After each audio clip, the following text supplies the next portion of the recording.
అదే RTV app వార్తల్ని క్షణాల్లో చదివే అవకాశం ఉంటుంది. ఒక న్యూస్ పేపర్, ఒక టెలివిజన్ ఛానల్ మీ చేతుల్లో ఎప్పుడూ ఉంటాయి. ఆర్టీవీకి స్వాగతం. నేను మీ శ్రీనివాస్.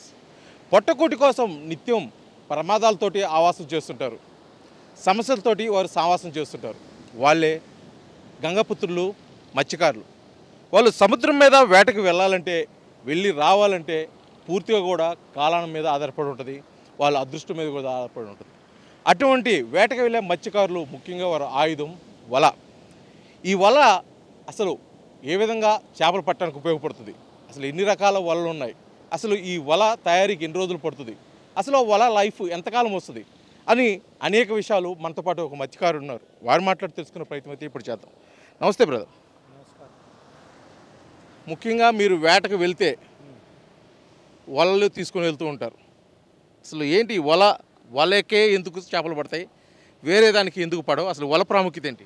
వల ప్రాముఖ్యత అంటే ఏ చేపకి ఆ చేపకి వలలు ఉంటాయండి. ఒక రకం అని కాదు, ఒక 15 రకాల దాకా వలలు ఉన్నాయి. ఏ చేపలు దొరుకుతుంటే ఆ చేపల వల్లే వేసుకుని వెళ్తాం, ఆ చేపల వల్లే వేసుకెళ్తాం. ఆ వేసుకెళ్ళేటప్పుడు సముద్రం కసరుగా ఉన్నా సరే, తుఫాన్ ఉన్నా సరే చేపలు దొరుకుతుంది కదా అని పట్టకూటి కోసం మేము వెళ్తాం. ఎంత ప్రమాదమైనా సరే. అది ఒక 15 నెలలో 30 రోజుల్లో 15 రోజులు బాగుంటే ఒక 15 రోజులు సముద్రం కసరుగా ఉంటుంది. అయినా కూడా చేపలు పడేది ఎప్పుడు సముద్రం కసురుగా ఉన్నప్పుడే చేపలు దొరుకుతాయి, బాగున్నప్పుడే దొరకవు. ఆ టైంలో వెళ్తూ ఉంటాం. ఎంత కష్టపడ్డా కూడా వెళ్తూనే ఉంటాం. వల ఖర్చు అంటే మాత్రం కేజీకి ఇప్పుడు మామూలుగా చిన్న చేపలకి అయితేనేమో కేజీకి వచ్చి 1100-1200 పడుతుంది. అంటే 100 కేజీలు దాకా కట్టుకుంటాం మేము, అంటే 1,00,000 పైన అవుతుంది. అది చిన్న చేపలు అంటే ధరని వదులుతాం కాబట్టి ఒక సంవత్సరం 1.5 సంవత్సరం పనికి వస్తుంది. అది అంటే పూర్తిగా చేపలు అనేక రకాలు ఉంటాయి, ఒక్కొక్క రకం చేప ఒక్కొక్క వల ఉంటుంది. అవును. అంటే ఎన్ని రకాలు ఉంటాయి సుమారు అంటే ఒక 15 రకాల దాకా ఉంటాయండి వాళ్ళే. అంటే చేపలు అంటే ఒకదానికి వచ్చి చిన్న చేపలన్నీ తగులుతాయి. ఆ చిన్న చేపలు అనేది కొన్ని వేస్ట్గా ఉండొచ్చు, కొన్ని ఉప్పులు వేసుకోవచ్చు, కొన్ని సేల్స్ అవ్వచ్చు. అది కాకుండా ఇది వచ్చి పారి వల. దీనికి ఆ చేపలు ఏ చేపలు దొరకదు. దీనికి ఆ కొండ మీదకి వెళ్తేనే దొరుకుతుంది. సముద్రంలో కొండలు ఉంటాయి, ఆ కొండ మీదకి వెళ్తేనే ఈ చేపలు దొరుకుతాయి. ఇంకా పక్కన ఎక్కడ వేసినా కూడా ఒక చేప కూడా దొరకదు దీనికైతే. ఇంకా అదే వచ్చి గేలం, అది వచ్చి గేలాలు. ఆ గేలాలు అనేది వెన్నెల్లోనే వెళ్ళాలా, వెన్నెలు వస్తేనే వెళ్ళాలా. అమాస వస్తే మాత్రం వెళ్ళం ఆ గేలానికి. ఆ వంజరం ఉంటుంది, వంజరం అనేది కేజీ వచ్చి 600. అది వచ్చి కనీసం 500 కేజీలు 600 కేజీలు ఉంటేనే ఏటకి వెళ్తాం, లేకపోతే లేదు. అది వచ్చి అది దాని ఖర్చు ఏంటంటే 3 లక్షల పైన అవుతుంది ఆ వాళ్ళకి ఖర్చు. ఇంకా ఏముంది, ఇంకా చందవులు అంటే అవన్నీ వడ్డిన ఏట, అవన్నీ మెత్తనోళ్ళు. ముఖ్యంగా అంటే మీరు ఇన్ని రకాల వలలు ఉన్నాయి, ఒక్కొక్క వలకి వేలు లక్షలు కూడా ఖర్చు అవుతున్న పరిస్థితి. దీనికి ప్రభుత్వం నుంచి ఏమైనా సబ్సిడీ కానీ అలాగేమైనా వస్తుందా, లేకపోతే పూర్తిగా ఖర్చు మీరే భరించాల్సి వస్తుంది? పూర్తి ఖర్చు మాదేనండి, సబ్సిడీ ఏమి ఎవరు. ప్రభుత్వం మీకు చాలా సబ్సిడీలు ఇస్తుంది, వాళ్ళకి బోట్లకి అన్నిటికీ ఇస్తుంది. ఇప్పటి వరకు ఏమి ఇవ్వలేదు. మేము సబ్సిడీ అడిగినా కూడా మీకేం ఇవ్వము అని చెప్పారు. మేము అడిగి చూసాం, బ్యాంకులో అడిగి చూసాము, అందరిని అడిగి చూసాం. ముందేం ఇస్తామంటారు, తర్వాత వెళ్తేనేమో ఏమో అంటారు. ముఖ్యంగా ఒక వల ఎంతకాలం మన్నిద్ది మీకు సాధారణంగా? ఒక వల తయారు చేయడానికి కూడా ఎంత టైం పడుతుంది? ఒక వల తయారు చేయడానికి కనీసం 10 to 15 days పడుతుంది. అది కూడా చాలామంది కూర్చుంటేనే, అక్కడ మనుషులు ఒక 10 మంది ఉంటేనే 10 to 15 days పడుతుంది ఒక వల తయారు చేయడానికి, ఒక పడవకి. ఎంత లైఫ్ వస్తుంది అంటే మీరు వేటకి వెళ్ళి వస్తూ ఉంటారు, వేస్తూ ఉంటారు కదా, ఇది ఎంతకాలం మన్నిద్ది? ఒక సంవత్సరం వస్తుందా, 6 నెలలు వస్తుందా, ఎంతకాలం మన్నిద్ది అనేది? ఇప్పుడు మనం వెళ్ళేది నెలకు వచ్చి ఒక వారం కానీ 10 రోజులు కానీ కరెక్ట్గా గట్టిగా వెళ్తాం.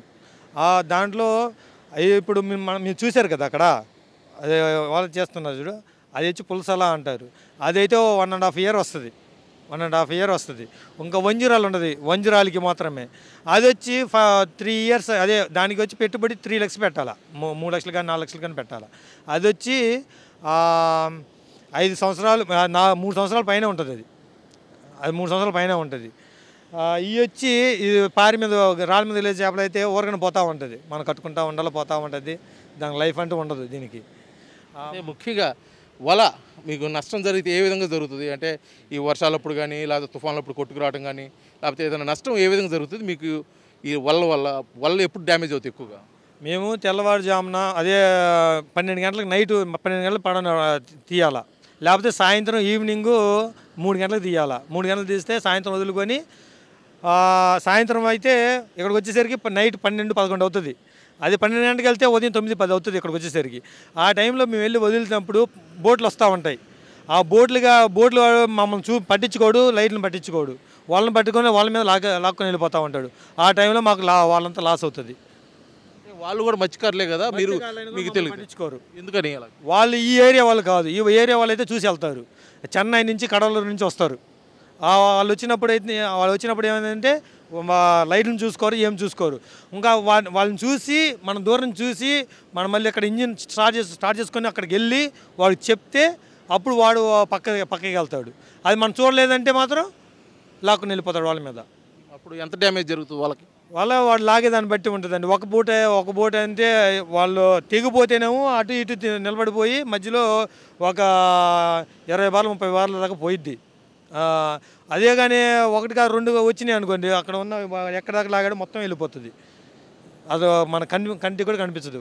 ఒకసారి ఎలా రాళ్ళ మీద వదిలిపెట్టేసి వేరే వాళ్ళకి ఇంకో దగ్గర వదిలితే ఇక్కడ లాగి వెళ్ళేసరికి అక్కడ వలే లేదు. 60 కేజీలు వల పోయింది మాకు. 60 కేజీలు అంటే 60,000 పోయినట్టే మాకు పోయింది. ఎవరిని అడగలేము, వచ్చేసాం. అది మా పని. అయితే ముఖ్యంగా మీరు వేటకెళ్తారు, వలలు వేస్తారు. ముఖ్యంగా వలలు వేసేటప్పుడు మీకు ఏదన్నా బాగా ఇబ్బందికరమైన వాతావరణంలో ఎప్పుడు కలుగుతుంటుందంటారు? ముఖ్యంగా అది అమావాస్యకి పౌర్ణమికి కొంచెం సముద్రం కసరుగా ఉంటుంది. ఏదో తుఫాను వచ్చినప్పుడు తుఫాను ఉన్నప్పుడు అల్లకొల్లంగా ఉంటుంది. గాలి ఎక్కువగా ఉన్నా కూడా అల్లకొల్లంగా ఉంటుంది. మనం ఇక్కడ బాగానే ఉంటుంది అని వెళ్తాం. వెళ్ళినప్పుడు గాలి వచ్చినా సరే, తుఫాను వచ్చినా సరే, ఇంకా మొత్తం ఒక వల వదిలి లాగుని వచ్చిన దాకా మనం ఇంకా సముద్రం మీద ఉండాలి. ఎంత కష్టమైనా సరే ఇంకా ఉంటామో పోతామో అనుకుంటే ఇంకా మనకు ఇంకా ఒడ్డుకు వచ్చిన దాకా మనకు తెలియదు ఆ విషయం. ఆ ఒడ్డుకు రావాలని ఆ దేవుని కోరుకుంటాం. అయితే ముఖ్యంగా మీరు ఇప్పుడు దాకా చెప్పింది ఇన్ని రకాల వలలు, ఇంత ఖర్చుతోటి, ఇంత కష్టపడి మీరు వేటకు వెళ్తారు. ముఖ్యంగా మీరు ఇప్పుడు ఉన్నదానికంటే మెరుగైన వేట కొనసాగించాలన్నా, ఇంకా మీ లైఫ్ బాగుండాలంటే మీరు ఒకవేళ ఏదైనా కోరుకుంటే ఒక మత్స్యకారుడిగా ఏం కోరుకుంటారు? మత్స్యకారుడిగా ఏం కోరుకుంటామంటే ఆ కడలూరు బోట్ వాళ్ళు రాకూడదు ఇక్కడికి. వాళ్ళు వచ్చి మా జీవనం సగం పోయింది. మా జీవనోపాధి సగం లాక్కుని వెళ్ళిపోతున్నారు. వాళ్ళు ఇక్కడికి రాకూడదు. వాళ్ళు ఇక్కడ రాకపోతే మాకు నిత్యం ఏట జరుగుతూనే ఉంటుంది. దానివల్ల మాకు ప్రయోజనమే. అది రాకుండా ఉంటే మాత్రం మాకు ప్రయోజనమే. ఇది మొత్తానికి నిత్యం సముద్రం మీద వేట మీదే ఆధారపడి జీవించే మత్స్యకారుల కుటుంబాల్లో కూడా అనేక కష్టాలు ఉంటాయి. వేటకు వెళ్ళటం, చేపలు పట్టడమే కాదు, ఈ వలల విషయంలో కూడా మాకు తీవ్ర నష్టం కలుగుతుంది. పక్కవారు మా సముద్రం మీద కంటే మా ప్రాంతంలోకి వచ్చి వాళ్ళు బోట్లు పోనించడం వల్ల వేసిన వలలు తీవ్రంగా నష్టం వాటిలతో పాటు మాకు వేల సంఖ్యలు అంటే వేల రూపాయల ఆస్తి నష్టం కూడా జరుగుతుంది. మాకు ఆ చేపలు పట్టడానికి కూడా కష్టంగా ఉంది. కాబట్టి ఇలాగ అనేక సమస్యల మీద మేము జీవనం అయితే సాగిస్తున్నాము. దీని మీద ప్రత్యేక దృష్టి పక్క ప్రాంతాల వారు మా ప్రాంతంలో చేపల వేటకు రాకోకుండా కొంత నియంత్రణ చేయగలిగితే మా బతుకులు అయితే ఇంకా బాగుంటాయని చెప్పేసి కూడా మత్స్యకారుడు తెలియజేస్తున్న పరిస్థితి అయితే ఇక్కడ ఉంది. వీడియో జర్నలిస్ట్ లక్ష్మణ్తో శ్రీనివాస్, RTV, ఈతముక్కల, ప్రకాశం జిల్లా. మరిన్ని వీడియోస్ కోసం ఛానల్ ని సబ్స్క్రైబ్ చేయండి. లేటెస్ట్ అప్డేట్స్ కోసం వాట్సాప్ ఛానల్ ని ఫాలో అవ్వండి. ఆ లింక్ డిస్క్రిప్షన్ లో ఉంది.